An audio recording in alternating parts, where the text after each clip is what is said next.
Hi guys, எல்லாருக்கும் வணக்கம் guys. இந்த வீடியோவில் நம்ம என்ன பார்க்க போகிறோன்னா, இந்திய அணியை பார்த்தாலே பயமாக இருக்குங்க. என்னங்க இரண்டாவது T20 போட்டி இப்படி வெற்றி பெற்றிருக்காங்க.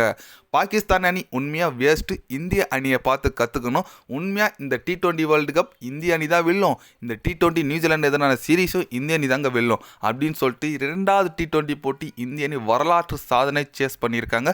208 ரன்னை வெறும் கம்மி பாலில். அது குறித்தும் இந்தியா வெற்றி குறித்தும் நியூசிலாந்து தோல்வி குறித்து முன்னாள் பாகிஸ்தான் அணி கேப்டன் சொல்லாங்க மிஸ்பா அதிரடி பேட்டி பத்திரிகையாளர் சந்திப்பில். அவர் என்ன பேசினார், ஏது பேசினார் சொல்லிட்டு வீடியோ டீட்டெயில்டாக பார்க்கலாம். அதுக்கு முன்னே நீங்கள் நம்ம சேனலுக்கு புதுசாக வந்திருந்தீங்கன்னா ஒரு சப்ஸ்கிரைப் மட்டும் பண்ணிட்டு வாங்க, வீடியோக்குள்ளே போகலாம். ஆமாங்க, மிஸ்பா அவர் என்ன சொன்னார் கேட்டிங்கன்னா, உண்மையாக இந்திய அணி பார்த்தாலே பயமாக இருக்குங்க. உலகில் தலை சிறந்த அணியாக T20 பொறுத்த வரைக்கும் இந்திய அணி இருக்காங்க.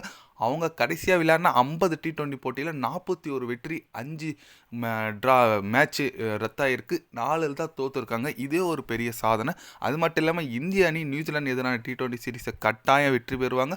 அது மட்டும் இல்லாமல் T20 வேர்ல்டு கப்பும் இந்திய அணி வெற்றி பெறத்துக்கு வாய்ப்பு இருக்குது. ஏன்னு கேட்டிங்கன்னா, இந்திய அணி அந்தளவுக்கு ஒரு தரமான டீமாக இருக்காங்க. பாகிஸ்தான் அணி இந்திய அணியை பார்த்து கற்றுக்கணுங்க. ஏன்னா இப்போ இந்தியா பார்த்தா ஒரு கோப்பை வெல்றதுக்கான தகுதியான டீம் மாதிரி தெரியுது. ஆனால் பாகிஸ்தான் பார்க்கும்போது அந்த மாதிரி தெரியல. அவங்க இன்னும் நிறைய பிளேயர் வளர்ந்தோன்னு நான் நினைக்கிறேன். உண்மையாக இந்திய அணிக்கு நான் வாழ்த்துக்கள் தெரிவிச்சுக்கிறேங்க அப்படி சொல்லிட்டு நம்ம மிஸ்பா பார்த்திங்கன்னா ஓப்பனாகவே பத்திரிகையில் சந்திப்பில் இந்திய அணிக்கு ஆதரவாக பேசியிருக்காரு. என்ன தான் முன்னாள் பாகிஸ்தான் கேப்டனாக இருந்தாலும் இந்திய அணிக்கு ஆதரவாக பேசியிருக்காரு. ஓகேங்க, அவர் சொல்கிறது கரெக்டுங்க. இந்த நியூசிலாந்து சீரீஸ் பார்த்தீங்கன்னா கிட்டத்தட்ட 2-2ன்னு சொல்லிட்டு இந்திய அணி முன்னிலையில் இருக்காங்க. அடுத்த 3-1 ஜெயிச்சா நம்ம இந்த தொடரை வென்றுவோம். ஒரு வேர்ல்டு கப் போகிறதுக்கு முன்னே ஒரு சீரீஸ் ஜெயிச்சுட்டு போனால் ஒரு நல்ல ஒரு மொமெண்டம் கிடைக்கும். ஆனால் நியூசிலாண்டு கண்டிப்பாக அடுத்து 3மே ஜெயிக்கணுங்க.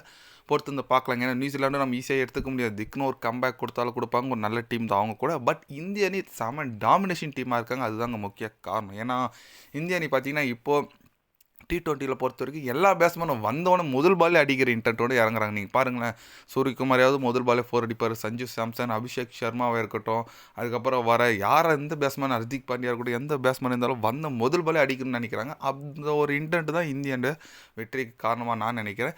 அதனால் இந்திய அணி கண்டிப்பாக நல்ல டீம் நோக்கி போயிட்டுருக்குங்க. வர பிப்ரவரி 7, அதாவது இன்னும் ஒரு அதிகபட்சம் ஒரு 10 நாள் தான் இருக்குதுன்னு சொல்லாங்க T20 வேர்ல்டு கப்புக்கு. அது வந்து தொடங்குது. கண்டிப்பாக இந்திய அணி ஒரு தரமான சம்பவம் செய்வாங்கன்னு சொல்லிட்டு பொறுத்து வந்து பார்க்கலாங்க. நீங்கள் சொல்லுங்கள், மீண்டும் இந்திய அணி வேர்ல்டு கப் வெல்லுமா? மிஸ்பா இந்தியா தான் வெல்லும்னு சொல்லியிருக்காரு. அது மட்டும் இல்லாமல் T20 சீரீஸ் அதுக்கு முன்னே வெற்றி பெறுமா? உங்களோட கருத்து, உங்களோட ஆதரவு யாருக்கு என்னன்னு சொல்லிட்டு மறக்காமல் கமாலில் கொஞ்சம் சொல்லுங்கள். இது போன்ற ஸ்போர்ட்ஸ் யூஸாக தெரிஞ்சுக்கணுன்னா சேனலை சப்ஸ்கிரைப் லைக் ஒன்று பண்ணிக்கோங்க. கண்டிப்பாக day by day channel update வரும். மறக்காமல் சப்ஸ்கிரைப் மட்டும் கொஞ்சம் பண்ணி வச்சுக்கோங்க. நன்றி, வணக்கம். மறக்காமல் இந்த T20 சீரீஸ் இன்றைக்கி விளையாட போகிற 3வது T20 போட்டியை யார் வெற்றி பெறுவாங்க கருத்தை சொல்லிட்டு போங்க. நன்றி, வணக்கம்.